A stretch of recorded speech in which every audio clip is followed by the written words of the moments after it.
कभी तुमको ऐसा लगे, आप लोगों के जीवन में भी कभी ऐसा लगे कि मुझे भोलेनाथ जी का आज तक दर्शन नहीं हुआ, मुझे राम जी का आज तक दर्शन नहीं हुआ, मुझे आज तक भगवान कृष्ण का दर्शन नहीं हुआ, मुझे आज तक भगवान का दीदार नहीं हुआ, भगवान का दर्शन नहीं हुआ।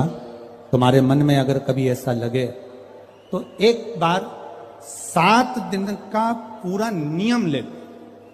7 दिन का पूरा नियम। कैसा नियम? सुबह से उठूंगा, सुबह से उठूंगी, मुख धोया ना धोया, कुछ खाया ना खाया, पलंग पर बस उठ के बैठी।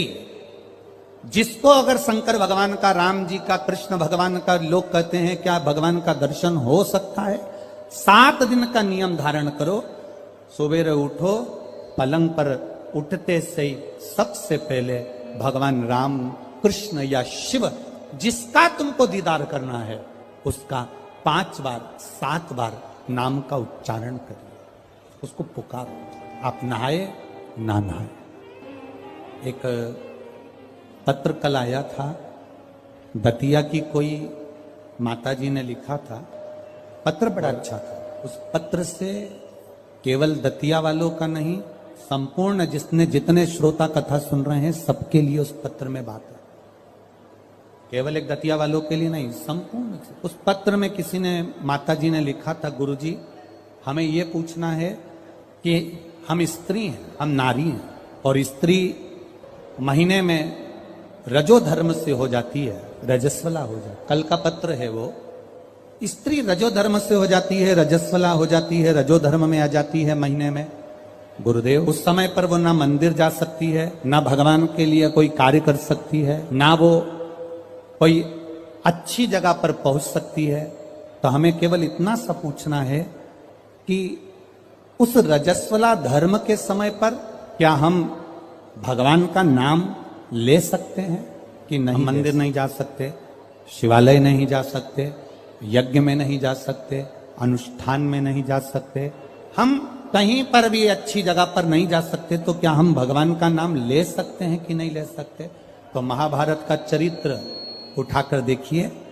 द्रौपदी का 3 दिन जो धर्म, और दुशासन ने चीर खींचा, द्रौपदी का बाल पकड़कर दुशासन सभा में लेकर आ गया। 3 दिन का रजो धर्म है द्रौपदी का, और बाल पकड़कर दुशासन सभा में लेकर आए। और द्रौपदी ने सबसे निवेदन करा, द्रौपदी ने सबसे कहा, सबसे प्रार्थना करी, सबसे बोला, पर कोई साथ नहीं दिया। तब गुरु बाबा के कहने पर द्रौपदी ने भगवान कृष्ण को पुकारना प्रारंभ करा, भगवान को आवाज लगाना प्रारंभ। अब ये प्रश्न का उत्तर है तुम्हारा। पलंग पर भी पड़े हो ना, तो भगवान का नाम लेने में कभी संकोच मत करना। बीमारी में भी पड़े हो ना, भगवान का नाम लेने में कभी संकोच मत करना। बीमारी में, मल और मूत्र में भी पड़े हो तो भगवान का नाम लेने में कभी संकोच मत करना।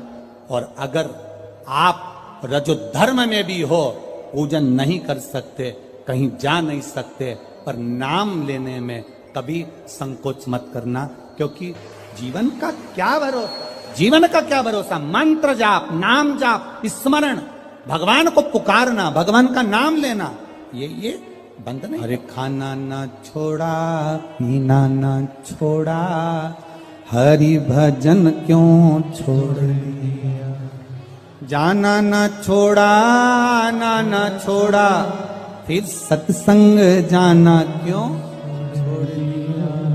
भगवान का नाम लेने में, भगवान का स्मरण करने में, भगवान का कीर्तन करने में, हाँ आप श्रेष्ठ जगह पर मत जाइए, किसी वस्तु को मत छुओ।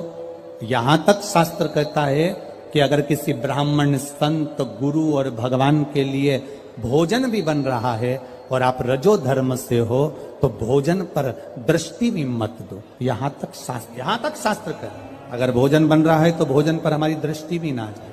भगवान का नाम ले सकते हो, आप उससे पुकार सकते। मृत्यु की घड़ी में भगवान ये देखेगा क्या उस समय पर कि ये रजस्वला धर्म में है, तो अभी इसको हम मार नहीं सकते, अभी हम इसको ले जा नहीं सकते। मृत्यु की घड़ी में ये नहीं देखा जाएगा। मृत्यु की घड़ी में तो केवल तुम्हारा जो करा हुआ पुण्य है, मृत्यु की घड़ी में तुम्हारा करा गया सत्कर्म है, मृत्यु की घड़ी में तुम्हारा करा गया अच्छा कर्म है, केवल वो तुम्हारे सम्मुख में रहेगा।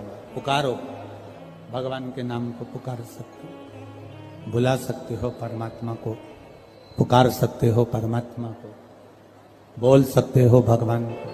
शिव कथुयशा ने अपने पिता के कहने पर पार्थिव शिवलिंग का निर्माण किया।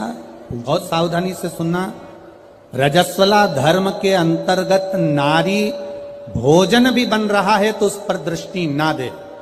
रजस्वला धर्म के अंतर्गत नारी पूजन वाली जगह पर ना जाए। रजस्वला धर्म के समय पर नारी अच्छे कर्म की ओर ना जाए। पर रजस्वला धर्म भी अगर तुम्हारा है, कोई बीमारी भी तुमको है, कोई रोग में भी तुम पड़े हुए हो, पर भगवान का नाम लेने में कोई दोष नहीं है। भगवान का नाम तुम कभी भी ले सकते हो जब तुम्हारी मर्जी। 7 दिन का नियम धारण करो।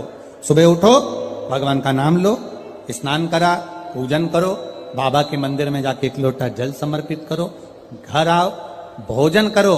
भोजन करने से पहले अपने पास में थोड़ी सी अग्नि, जो तुम्हारे यहाँ चूल्हे में हो, जो भी अग्नि हो, उसको लेकर जो भोजन की थाली में भोजन है उस थाली के भोजन को निकालकर अग्नि में दीजिए।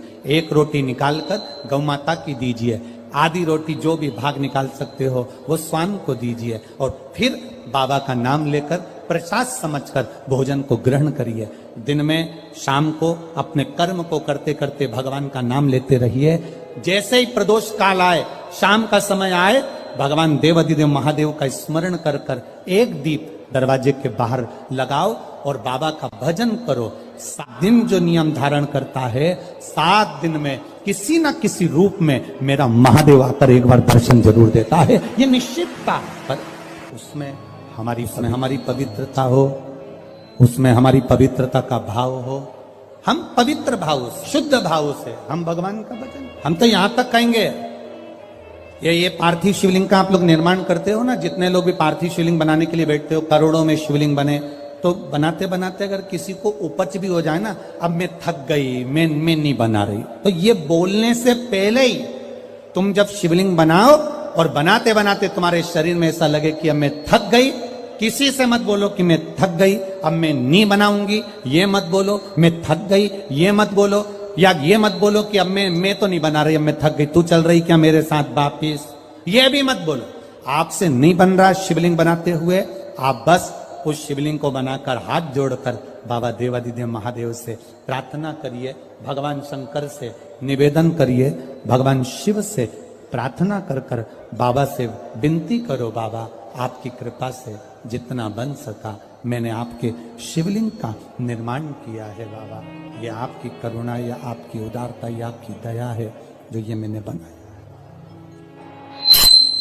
ये आपकी कृपा से, आपकी दया से, आपकी उदारता से मैंने निर्माण किया है। उनसे निवेदन किया, जो उनसे प्रार्थना करी, ऊबो नहीं, ऊबना नहीं है। हम तो कथा में भी कह देते हैं, आपका मन लगे तो शिव पुराण में जाओ, नहीं तो काय को टाइम बर्बाद करने के लिए आते हो। मन लग नहीं रहा, रत्ती भर भी, और पूरी डेंटिंग पेंटिंग करके आई, 2 घंटे तक लाइन खींची, डब्बा भरा, 1 दिन पहले उसके पास भी गई, धागा वाली के यहाँ क्यों आए? कौन ने कहा तुमको कि कथा में जाना जरूरी है? कोई तुमको कहा कि भीड़ बढ़ाने जाओ? तुम्हारा मन लगे तो शिव महापुराण की कथा में आकर बैठो, नहीं लगे तो कथा में भी मत जाओ, अपने घर में मूंगफली सेको और 3 टाइम खाओ, समय बर्बाद करने मत जाओ। मन लगे, शिव कथा कर रही है, मन लगे तो महादेव के मंदिर में जाके 1 लोटा जल चढ़ाना। मन नहीं लगे ना, जबरदस्ती मत जाना कि मैं तो बाबा सियोर वाला महाराज ने कहा है तो जाना तो पड़ेगा, ना ना ना, बिल्कुल मत जा, बिल्कुल मत जा। मन करे वो कहते हो ना, दिल तुझको दिया ये क्या कर दिया, अपना मन, अपना दिल, अपना हृदय परमात्मा। और जिस दिन तुम परमात्मा को पहचानोगे उस दिन परमात्मा तुम्हारा और तुम। यहाँ इतनी ये दतिया की माताएं हैं, बहुत चतुर हैं, इधर साइड की माताएं बहुत चतुर।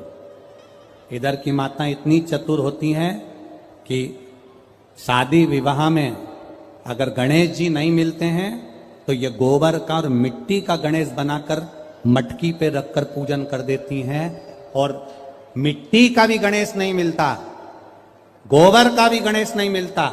तो यहां की माता इतनी विद्वान है कि गुड़ की ढेली को तोड़कर आधी ढेली का गणेश जी बना देती और आधी ढेली का भोग लगा देती। और गणेश सरकार सही है, यहां की माता इतनी विद्वान है कि गुड़ की ढेली को, आधी ढेली को फोड़कर गणेश जी बना देगी, और आधी को हमारे यहाँ महाराष्ट्र में भी कहते हैं महाराज, गुलाचा गणपति और गुलाचा मेवा, मतलब गुड़ का ही गणपति और गुड़ का ही नैवेद्य भगवान को भोग लगा। दतिया की माताएं भी इतनी विद्वान है, जब गणेश जी नहीं मिलते, गोबर नहीं मिला, मिट्टी नहीं मिली, शादी के समय पर तुरंत घर की जो बुजुर्ग माँ होती है वो कह देती है गुड़ की खोड़ी रखिए ना, आधा टुकड़ा तोड़ मटकी पे रख दे, गणेश जी हो गए। भोग लगाने के लिए कुछ भी नहीं है ना, जो आधा गुड़ का टुकड़ा है ना उसी को भोग लगा दो। क्यों? गुलाचा गणपति और गुलाचा नैवेद्य, भगवान गणेश भी यही है और भोग भी उनका यही। ये हमको बूढ़ी माता पहचान गई कि गुड़ की ढेली में गणपति है, और पूरे शादी में वो गुड़ का गणेश पुजाता रहा, पुजाता रहा, पुजाता रहा, और गणेश जी भी आशीर्वाद देते रहे, क्योंकि वो बूढ़ी माँ ने पहचान लिया कि मैं गुड़ की ढेली में भी हूं। जिस दिन हम पहचान गए कि ये जितने आए हैं और जितने भगवान के भजन करने वाले हैं, संसार में रहने वाला जलचर, थलचर, वायुचर, जितने जीव हैं, जिस दिन हम पहचान गए कि इनके अंदर भगवान है और सब में परमात्मा समाया है, उस दिन मेरे शंकर को मिलने में देरी नहीं लगेगी, वो मिल जाए। गुलचा, गुलाचा गणपति और गुलाचा आधा, ये हम समझ नहीं पा रहे हैं भगवान, हम परमात्मा को जान नहीं पा। सुयशा ने भगवान शिव जी की आराधना करी, पार्थिव शिवलिंग का निर्माण करने के लिए बैठी, और जो निर्माण करा, मात्र 7 दिन निकले थे सुयशा को, देवादिदेव महादेव प्रकट हो गए। मांग सुयशा, क्या चाहिए तुझको? सुयशा कहती है मैं आपके चरणों की दासी बनना, मैं आपके चरणों की दासी बनना चाहती। भगवान कहते सुयशा, इतनी सुंदर बात देवादिदेव महादेव ने कही, इतनी सुंदर। सुयशा कह रही है मैं आपके चरणों की दासी बनना चाहती हूं, चरणों की दासी। देवादिदेव महादेव ने कहा सुन सुयशा, मेरी धर्म पत्नी पार्वती मेरे साथ में है, मैं दूसरी नारी को अपने करीब भी नहीं आने देता। हां सुयशा, तो मेरे स्वरूप का स्नान करा, पूजन करा, अर्चना कर, निवेदन कर, बेलपत्र चढ़ा, पुष्प चढ़ा, मैं तुझे फल दूंगा। पर सुयशा, तू कहे कि मैं पार्वती जी का स्थान ले लूं, तू कहे कि मैं संगनी बन जाऊं, ये नहीं। सुयशा, ऐ सुयशा, संत, साधु, सन्यासी, तपस्वी, साधक, उपासक, भगवान शंकर कहते हैं संत, साधु, सन्यासी, तपस्वी, साधक, उपासक, अगर इनके सामने एक लकड़ी की स्त्री भी आ जाए ना, तो संत साधु को उसका स्पर्श तक नहीं करना चाहिए, वो श्रेष्ठ संत माना जाए। साधु वो तपस्वी, एक लकड़ी की भी स्त्री अगर कोई बनाकर सामने रख दे, उसका स्पर्श। आप लोगों को थोड़ा सा बुरा जरूर लगता है, पर महाराज जी हम जब सीहोर से चलते हैं तो एक फॉर्म भरवाते हैं, वहां से चलने